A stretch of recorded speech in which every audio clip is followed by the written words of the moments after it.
అనంత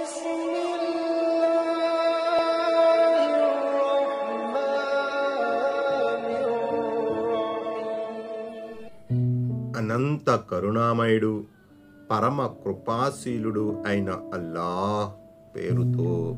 ఆయత్ నంబర్ 87. బిస్మిల్లాహిర్ రహ్మానిర్ రహీమ్.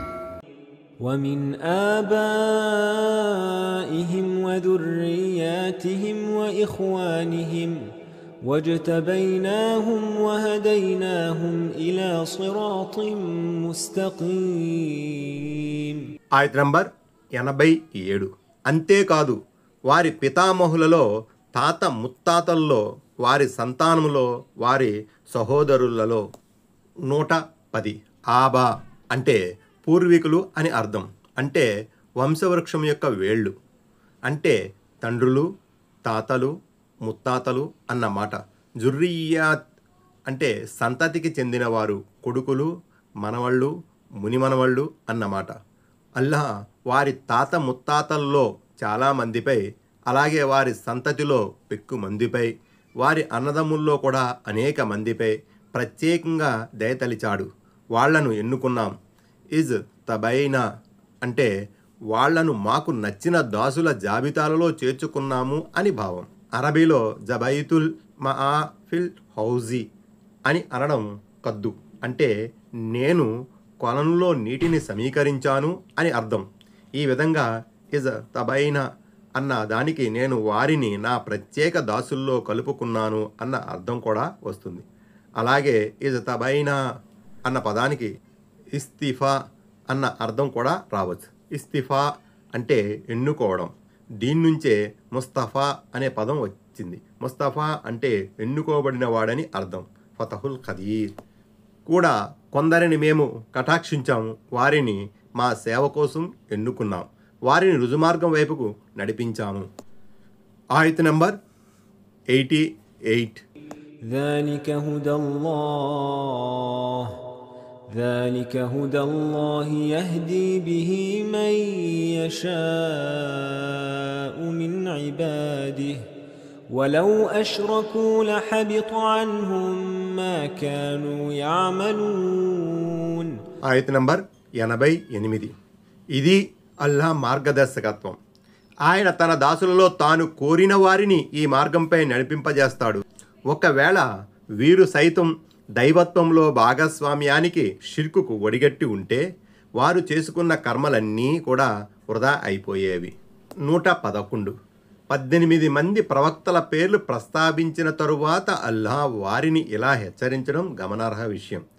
ఈ ప్రవక్తలు జగతిలో ఇతరులందరికన్నా ఉత్తములే అయినప్పటికీ ఒకవేళ వాళ్ళు సైతం షిర్క్ అనే దుర్మార్గానికి గనక పాల్పడితే వాళ్ళ సత్కార్యాలన్నీ నాశనమైపోయి ఉండేవి. వేరొక చోట తన అంతిమ దైవ ప్రవక్త సల్లల్లాహు అలైహిస్సలాంను ఉద్దేశించి కూడా అల్లాహ్ ఈ మేరకు హెచ్చరించాడు. ఓ ప్రవక్త, ఒకవేళ నువ్వు కూడా షిర్కుకు పాల్పడ్డావంటే నీ కర్మలన్నీ వృధా అయిపోతాయి. అజ్-జుమర్ 65. వాస్తవానికి ప్రవక్తల ద్వారా ఎన్నడూ షిర్కు జరగదు. వారు దేవుని పర్యవేక్షణలో ఉంటారు. అయితే షిర్కు ఎంత ఘోరమైన పనో, దాని దుష్పరిణామాలు ఎంత భయంకరంగా ఉంటాయో అనుచర సమాజానికి ఎరుకపరచడానికి దేవుడు ఈ విధంగా సావధానపరుస్తున్నాడు. ఆయత్ నంబర్ 89. أولئك الذين آتيناهم الكتاب والحكم والنبوة فإن يكفر بها هؤلاء فقد وكلنا بها قوما ليسوا بها بكافرين. ఆయత్ నంబర్ 89. మేము గ్రంథాన్ని, వివేకాన్ని, ప్రవక్త పదవిని ప్రసాదించినది వీరికే. ఒకవేళ వారు గనక దానిని తిరస్కరించే పక్షంలో 112. తిరస్కరించేవారంటే అంతిమ దైవ ప్రవక్త సల్లల్లాహు అలైహి వసల్లం సందేశాన్ని త్రోసిపుచ్చే మక్కా అవిశ్వాసులు, ముష్రికులు. దానిని తిరస్కరించకుండా ఉండే 113. తిరస్కరించకుండా ఉండేవాళ్ళు అంటే దైవ మార్గంలో వలసపోయిన ముజాహిర్లు, అన్సార్లు, ప్రళయదనం వరకు పుట్టబోయే విశ్వాసులు అని భావం. చాలామందిని మేము దానికోసం నియమించి ఉన్నాము.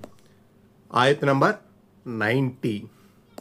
أولئك الذين هدى الله فبهداه مقتده قل لا أسألكم عليه أجرا إن هو إلا ذكر للعالمين.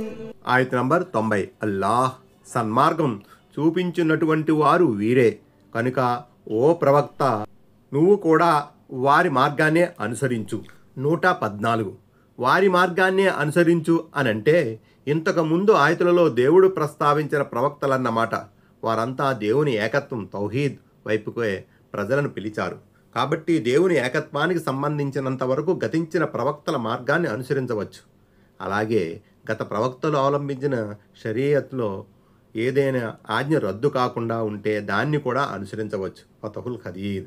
ఎందుకంటే ధార్మిక మూలాంశాలు ఏ షరియతులోనైనా ఒకే విధంగా ఉంటాయి. కాకపోతే వాటి పాక్షిక సాపేక్షిక విషయాలు పోకడలు మాత్రం విభిన్నంగా ఉంటాయి. ఆయన నూహ్ అలైహిస్సలాం ప్రవక్తకు ఆజ్ఞాపించిన ధర్మాన్నే నీకు కూడా నిర్ణయించాడు అనే దివ్యవచనం ద్వారా కూడా ఈ సంగతి స్పష్టమవుతుంది. అష్షూరా 13. దీనికి గాను నేను మీ నుండి ఎలాంటి ప్రతిఫలాన్ని అడగడం లేదు. 115. అంటే నేను మిమ్మల్ని దైవ మార్గం వైపుకు పిలిచి మిమ్మల్ని నరకాగ్ని నుంచి కాపాడే ప్రయత్నం చేస్తున్నందుకు మీ నుంచి జీతం అడగడం లేదు.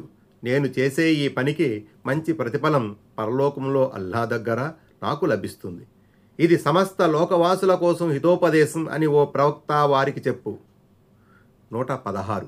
సమస్త జనులు ఈ ఖురాన్ ద్వారా పాఠం నేర్చుకోవాలి. ఎందుకంటే ఈ ఉద్గంధం మనిషిని అవిశ్వాసం మరియు బహుదైవోపాసన యొక్క అంధకారం నుంచి వెలికితీసి సన్మార్గం అనే కాంతిని ప్రసాదిస్తుంది. కుడి ఎడమల అపవాదాల నుంచి వంకర టింకర దారుల నుంచి రుజుమార్గం వైపుకు ఆహ్వానిస్తుంది. అయితే దీని ద్వారా ఉపదేశం పొందేగోరే వారికి మాత్రం ఇది తోడ్పడుతుంది. అందులుగా చెవిటివారిగా మోగవారిగా వ్యవహరించగోరే వారికి ఎవరైనా ఏం చేయగలుగుతారు?